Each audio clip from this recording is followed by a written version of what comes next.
مجھے نہیں لگتا کہ موجودہ رجیم یہ چاہے گا، کیونکہ خواجہ آصف جیسا بندہ بھیجا ہے جو پہلے ہی کہہ چکا ہے کہ افغانستان جناب ایک دشمن ملک ہے اور وہ اس کو دوست ملک سمجھتا ہی نہیں ہے۔ ڈونلڈ ٹرمپ کے سٹیٹمنٹ کے بعد ناظرین ایک اور پھڈا پڑ گیا۔ ڈونلڈ ٹرمپ نے جب یہ بیان دیا کہ سعودی عرب تسلیم کرنے جا رہا ہے، یعنی ابراہم اکارڈ کا حصہ بننے جا رہا ہے، اور اس کے بعد جو ہے وہ باقی بھی بن جائیں گے۔ اب رولا یہ پڑ گیا ہے کہ ابراہم اکارڈ تو سیدھا سیدھا یہ ہے کہ آپ اسرائیل کو تسلیم کر لیں اور موجودہ حیثیت میں تسلیم کر لیں، جہاں جہاں پہ اس وقت ان کا کنٹرول ہے وہ سارا آپ تسلیم کریں، جبکہ فلسطین کی ابھی آپ بات چھوڑ دیں۔ ابراہم اکارڈ تو یہ ہے کہ فلسطین کے بارے میں آپ کہیں کہ پیوستہ رہے شجر سے امیدیں باہر رکھ، ہو سکتا ہے کبھی تمہاری کوئی ریاست بن جائے، لیکن فلسطین کو ذہن سے نکال کے آپ اسرائیل کو تسلیم کر دیں۔ ابراہم اکارڈ تو سادہ سادہ یہ ہے کہ آپ یہ کر لیں، بعد میں رستہ بناتے ہیں فلسطین کے لیے بھی۔ لیکن کیا پاکستان یہ کر لے گا؟ کیونکہ ٹرمپ نے دعویٰ کیا کہ باقی سارے بھی آ جائیں گے۔ اب ٹرمپ کی جتنی توجہ پاکستان کے اوپر ہے یا پاکستانیوں کی جتنی توجہ ٹرمپ کے اوپر ہے، شہباز شریف کی تعریفیں آپ نے دیکھی، زمین آسمان کے کلابے میں لا دیا، پوری دنیا میں ذلت ہو رہی ہے، لیکن پھر بھی انہیں شرم ہی نہیں آ رہی۔ بھئی ایک وزیر اعظم کے عہدے پہ وہ بیٹھا ہوا آدمی ہے، اس کو ڈیکورم تو پتا ہونا چاہیے کہ بھئی میں 25 کروڑ لوگوں کا ایک ملک ہے، اس کا وزیر اعظم بنا کر میں بٹھایا گیا ہوں، چلو مینڈیٹ میرا نہیں ہے، لیکن میں جوتے پالش کرتے وقت کم سے کم پالش اپنے منہ پہ تو نہ لگنے دوں۔ تو بھائی پھیر دی۔ اب لوگ کہہ رہے ہیں شو شائننگ بوائے، کہ جوتے چمکانے والا لڑکا، شہباز شریف کو اس نام سے پکار رہے ہیں باہر دنیا میں۔ جاؤ جا کے دنیا سے پوچھو، آئینہ دیکھو لوگ کیا حال کر رہے ہیں۔ اب اتنی تعریفیں یہ لوگ ٹرمپ کی کرتے ہیں، ان کو اتنی عادت پڑ گئی ہے کہ یہاں پی ایم اے کا ایک میں ابھی پڑھ رہا تھا، میں حیران ہو گیا۔ یہ ایک میرے سامنے سیاست.pk کا ایک پیپر ہے۔ اب پی ایم اے کاکول کے اندر ایک پاسنگ آؤٹ پریڈ ہوتی ہے، اس میں آرمی چیف عاصم منیر صاحب گئے۔ انہوں نے کہا دنیا کے متعدد تنازعات کے شکار علاقوں میں امن قائم کرنے کے لیے صدر ٹرمپ کی ذاتی کوششیں اور اسٹریٹجک لیڈرشپ واقعی قابل تعریف ہے۔ یہ پی ایم اے میں بتایا جا رہا ہے۔ وہاں بتانا تھا کہ قائد اعظم کیا تھے، وہاں بتانا تھا کہ قائد اعظم کے فرمودات کیا تھے، وہاں یہ بتانا تھا کہ فوج نے آئین پاکستان کے مطابق اپنی ذمہ داریاں ادا کرنی ہے، وہاں بتانا تھا، یعنی بہت ساری اور چیزیں بھی تھی، میں کیا کہوں۔ اب میں مبارکباد دیتا ہوں ان تمام بچوں کو جو پاس آؤٹ ہو گئے۔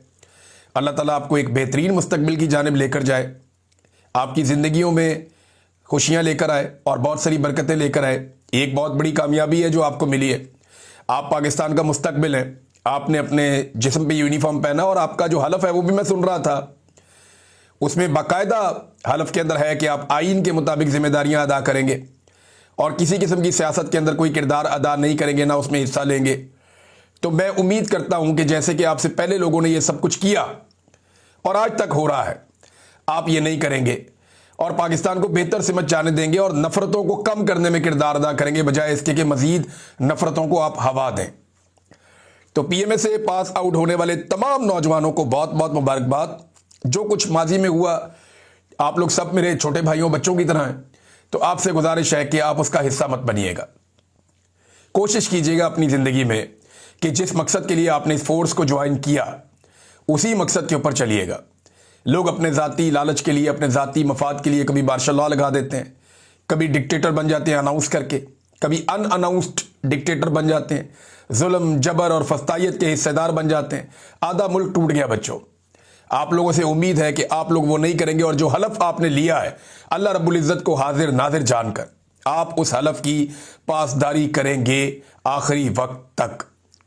ناظرین، فضل الرحمان صاحب کے صاحبزادے بھی بول پڑے ہیں، بلکہ پہلے یہ آ جائے کہ پاکستان تحریک انصاف نے اس کے اوپر اعتراض کیا ہوا یہ ہے کہ ڈونلڈ ٹرمپ نے جو بات کی کہ سارے تسلیم کر لیں گے اسرائیل کو یا ابراہم اکارڈ کا حصہ بن جائیں گے، اس پہ پاکستان تحریک انصاف کا جو اوپینین ہے وہ یہ ہے کہ غزہ امن منصوبے کی اسرائیلی خلاف ورزی، ابراہیمی معاہدے اور حماس کے خلاف ممکنہ کارروائی پہ پاکستان تحریک انصاف کہ حکومت سے چند سوالات۔ پہلا سوال انہوں نے یہ کیا حکومت سے کہ غزہ میں امن منصوبے کے ایک جانب مکمل فائر بندی کی بات کی جا رہی ہے، لیکن دوسری جانب اسرائیل کی جانب سے نہتے فلسطینیوں کے قتل عام کا سلسلہ ابھی تک جاری ہے۔ پاکستان تحریک انصاف اس صورتحال پر گہری تشویش کا اظہار کرتی ہے اور سوال اٹھاتی ہے کہ آخر پاکستان کی موجودہ حکومت اس ظلم پر خاموش کیوں ہے؟ کیا انہوں نے کسی بین الاقوامی فورم پر اسرائیلی جارحیت کے خلاف آواز بلند کی ہے؟ دوسرا یہ کہ امریکی صدر ڈونلڈ ٹرمپ کے حالیہ بیان کے مطابق امریکی افواج غزہ میں حماس کو ختم کرنے کے لیے داخل نہیں ہوں گی، بلکہ ان کے دوست ممالک یہ کردار ادا کریں گے۔ پاکستان تحریک انصاف یہ وعدے کرنا چاہتی ہے کہ پاکستان کا کسی ایسے منصوبے یا اتحاد کا حصہ بننا قومی مفاد اور اصولی خارجہ پالیسی کے منافی ہوگا۔ پاکستان کو کسی بھی صورت میں مسلم ممالک کے خلاف کسی جنگ یا سازش کا حصہ نہیں بننا چاہیے۔ اس پہ پاکستان کی حکومت کا موقف ابھی تک کیوں نہیں آیا؟ ہمیں اس بیان پر بھی گہری تشویش ہے جس میں کہا گیا کہ سعودی عرب کے بعد دیگر ممالک بھی اسرائیل کو تسلیم کریں گے۔ پاکستان تحریک انصاف واضح موقف رکھتی ہے کہ فلسطین کی آزادی اور القدس شریف کے تحفظ سے قبل اسرائیل کو تسلیم کرنا نہ صرف امت مسلمہ سے غداری ہوگی بلکہ قائد اعظم محمد علی جناح کے اصولی موقف سے بھی انحراف ہوگا۔ حکومت پاکستان اس سے متعلق اپنا واضح موقف عوام کے سامنے رکھے۔ یہاں ڈنڈی ماری ہے تھوڑی تحریک انصاف کے لوگوں نے جو بھی موجود ہے۔ عمران خان نے کہا تھا کہ 1967 والی پوزیشن، عمران خان نے کہا تھا کہ ایک ویسٹ بینک اور بہت سارے اور علاقے ہیں، غزہ بھی اس کے اندر شامل ہے، اور جروشلم اس کا کیپٹل ہوگا۔ یہ عمران خان صاحب نے بات کی تھی۔ یہاں انہوں نے یہ نہیں کہا کہ جروشلم کیپٹل ہوگا، یہاں انہوں نے ایک مختلف بات کی ہے، اور اس میں انہوں نے صرف یہ کہا کہ القدس شریف کی حفاظت۔ آخری جو پیراگراف ہے پاکستان تحریک انصاف کا وہ یہ ہے کہ پاکستان تحریک انصاف حکومت سے مطالبہ کرتی ہے کہ وہ واضح قومی موقف اختیار کرے، اسرائیلی مظالم کی سخت مذمت کرے، عالمی برادری کو متحرک کرے اور فلسطینی عوام کے ساتھ مکمل یکجہتی کا اظہار کرے۔ اور پاکستانی جو گورنمنٹ ہے وہ ادھر پاکستانیوں کو مار رہی ہے، ان کے اوپر ظلم کر رہی ہے، ان کے اوپر جبر کر رہی ہے، ان کے اوپر تشدد کر رہی ہے۔ جو لوگ نکلے تھے ان کے ساتھ انہوں نے کیا کیا، میں یہ ایک سن رہا تھا کلپ، مجھے بڑی تکلیف ہوئی سن کے، لیکن میں آپ کو سناتا ہوں کہ آخری وقت میں جو سعد رضوی ہے وہ کیا کہہ رہے تھے سیکیورٹی فورسز سے۔ یہ جملے ذرا آپ سنیے، مجھے تو بڑی تکلیف ہوئی سن کے۔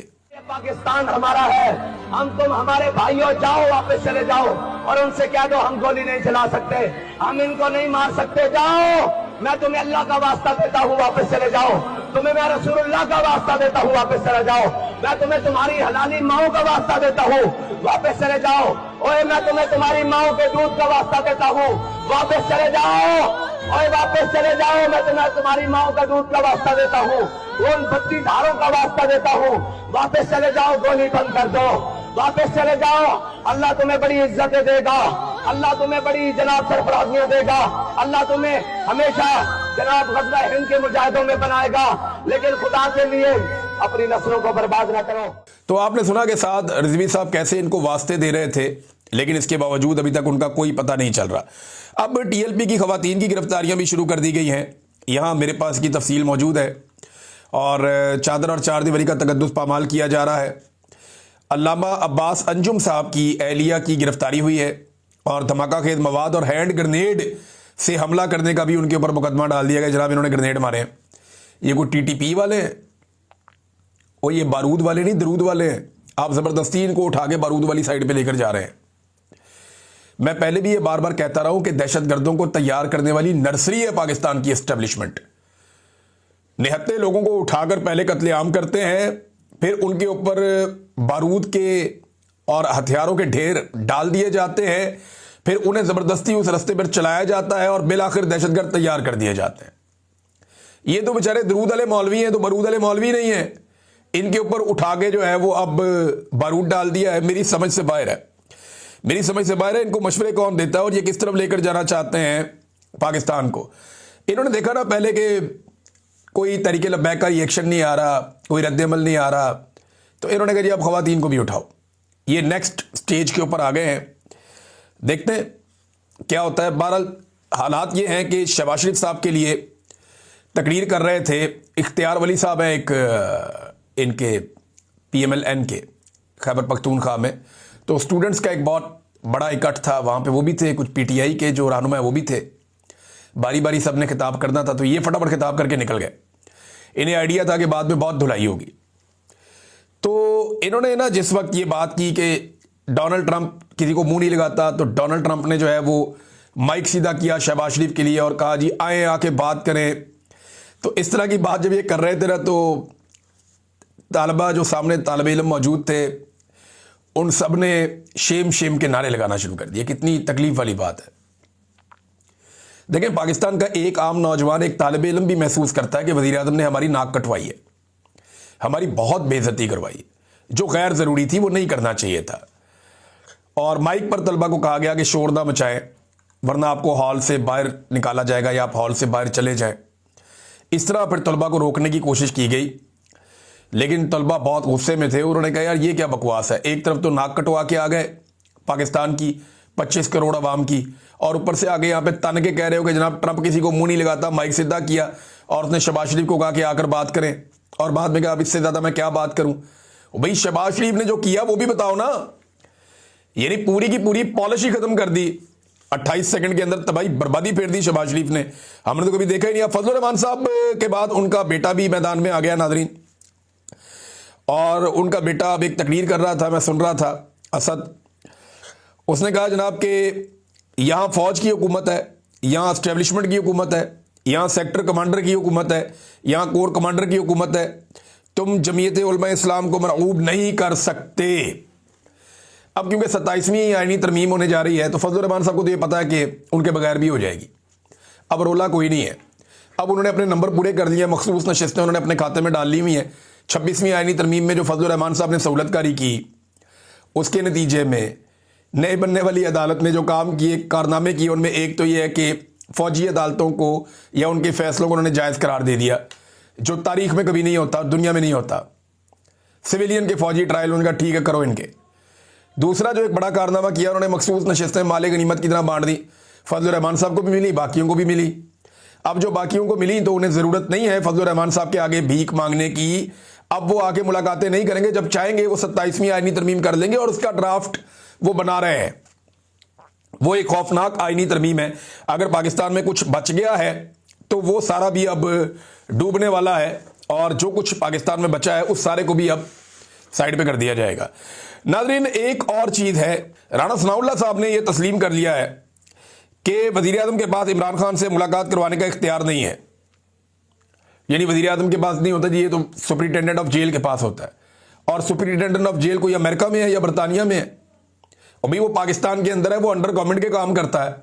جب چاہے آپ ملاقات کروا سکتے ہیں. عمران خان کی دفعہ تو یہ بہت چلاتے تھے کہ عمران خان کے پاس اے سی اتارنے کا اختیار ہے, وہ اتار سکتا ہے, تو آپ کے پاس عمران خان سے ملاقات کروانے کا اختیار نہیں ہے. تو یہ بات بالکل درست ہے کہ عمران خان کے پاس تو کچھ نہ کچھ اختیار ہوتا تھا, لیکن موجودہ حکومت میں ٹکے کا اختیار بھی ان لوگوں کے پاس نہیں ہے. شہباز شریف صاحب نے چھوٹا موٹا بھی اپنا کوئی کام کرنا ہوتا ہے یا فیصلہ کرنا ہوتا ہے نا, ایک اپنے آفس کا بندہ بھی ادھر سے ادھر کرنا ہوتا ہے, تو ان کو اوپر پرمیشن لینی پڑتی ہے بگ باس سے, اور یہ وہ پرمیشنیں لے لے کے اپنی حکومت چلاتے ہیں, اور ہر جگہ پہ پھر جوتے پالش بھی کرتے ہیں. ناظرین احسن اقبال نے بھی شہباز شریف کا ایک پول کھول دیا. رانا ثناء اللہ نے تو کھولا ہی کھولا, احسن اقبال صاحب نے بھی کھول دیا. انہوں نے بتایا کہ جھوٹ بولتے تھے یہ. انہوں نے 2022 میں کہا تھا کہ 12 ارب ڈالر تک ہمیں امداد مل گئی ہے دوست ممالک سے, فرینڈز آف پاکستان, اور جناب ہم بہت پیسہ لے کر آ رہے ہیں سیلاب متاثرین کی مدد کے لیے. کروڑوں روپے کے تو انہوں نے اخبارات کے اندر اشتہار چھپوا دیے, ٹی وی کے اندر کوریج کروا دی, رولا ڈال دیا انہوں نے, جناب اتنا پیسہ ہو گیا, روزانہ 1 ارب ڈالر اور بڑھ جاتا تھا. تو یہ 12-13 ارب ڈالر تک اس دور میں پہنچ گئے تھے. انہوں نے قوم سے کتنا جھوٹ بولا تھا. آج جب اس پیسے کا حساب دینا پڑتا ہے تو احسن اقبال صاحب بتا رہے ہیں کہ جناب 2022 کے سیلاب میں 12 ارب ڈالر تک کے جو دعوے کیے گئے سارے جھوٹ ہے. شہباز شریف بھی جھوٹا تھا, اس کی بری کابینہ جھوٹی تھی. جو امداد تھی وہ صرف 60 کروڑ ڈالر تھی, یعنی آدھا ارب ڈالر بھی کے قریب تھی وہ, اور وہ بھی پتہ نہیں ملے یا نہیں ملے. بہرحال یہ پیسے, اور وہ لگے تو نہیں ہیں کہیں, یعنی آدھا ارب ڈالر بھی لگا ہوتا تو نظر آ رہا ہوتا نا. دعوے انہوں نے کیے 12-13 ارب ڈالر کے, آدھے ارب ڈالر تک بھی یہ نہیں پہنچ پائے جو عوام کو ملا. حقیقتاً عوام کے اوپر تو انہوں نے کچھ لگایا ہی نہیں. ناظرین عارف علوی صاحب نے بھی جلیاں والا باغ کا جو واقعہ ہوا تھا پاکستان بننے سے پہلے, اس کو بتاتے ہوئے انہوں نے کہا جی 9 مئی 26 نومبر اور آزاد کشمیر اور چوتھا مرید کے کا المیہ یہ اسی سلسلے کی کڑیاں ہیں.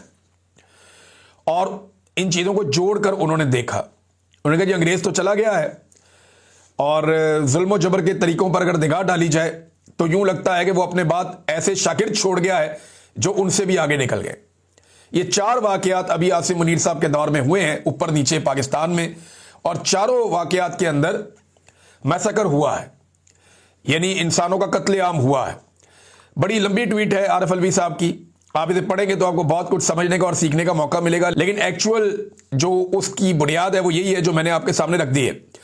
اسد عمر صاحب ناظرین اب ہلکے ہلکے میدان میں آ رہے ہیں اور انہوں نے حکومت کے خلاف ٹویٹس کرنا شروع کر دی ہیں۔ ایسا لگتا ہے جو پہلے شاید ان پہ سختی تھی وہ اب نہیں ہے۔ تو اسد عمر صاحب نے ایک بڑی انٹرسٹنگ ٹویٹ کی، انہوں نے کہا جی میڈیا رپورٹس کے مطابق حکومت IMF ٹیم کو پاکستان آنے سے روک رہی ہے۔ IMF کی ایک ٹیم پاکستان آنا چاہتی ہے، حکومت سے روک رہی ہے۔ وہ ٹیم $30 ارب تک کے تجارتی ڈیٹا کے فرق کی تحقیقات کرنا چاہتی ہے، لیکن حکومت نہیں آنے دے رہی۔ اب یہ مزاحمت کیوں ہے؟ کس بات کے سامنے آنے کا خدشہ ہے؟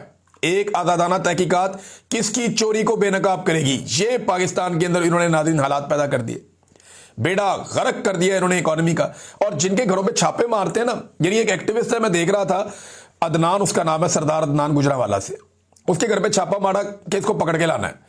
اور بعد میں اس کے گھر کی میں نے ویڈیو دیکھی، کموڈ تک توڑ دیا، بیسن توڑ دیا، سنک توڑ دیے، ٹیبلیں کرسیاں توڑ دی، موٹر سائیکل کھڑا تھا وہ توڑ دیا، الماریاں توڑ دی، گھر کے شیشے توڑ دیے، ٹی وی توڑ دی۔ اور بھئی یہ کس طرح کا چھاپا ہے؟ بھئی یہ کس طرح کا چھاپا ہے؟ آپ بندہ ڈھونڈنے آئے ہیں یا تباہی پھیرنے آئے ہیں؟ کوئی یاجوج ماجوج آ گئے ہیں وہاں پہ؟ سیکورٹی فورسز میں اور بدماشوں میں فرق ہونا چاہیے۔ یہ ایگزیکٹلی بدماشی کر رہے ہیں پاکستانیوں کے ساتھ، اور بدماشی کے ساتھ پاکستان کو چلا رہے ہیں، ان کا انجام اچھا نہیں ہوگا۔ اب تک اتنی، اپنا خیال رکھیے گا، اپنے چینل کا بھی۔ اللہ حافظ۔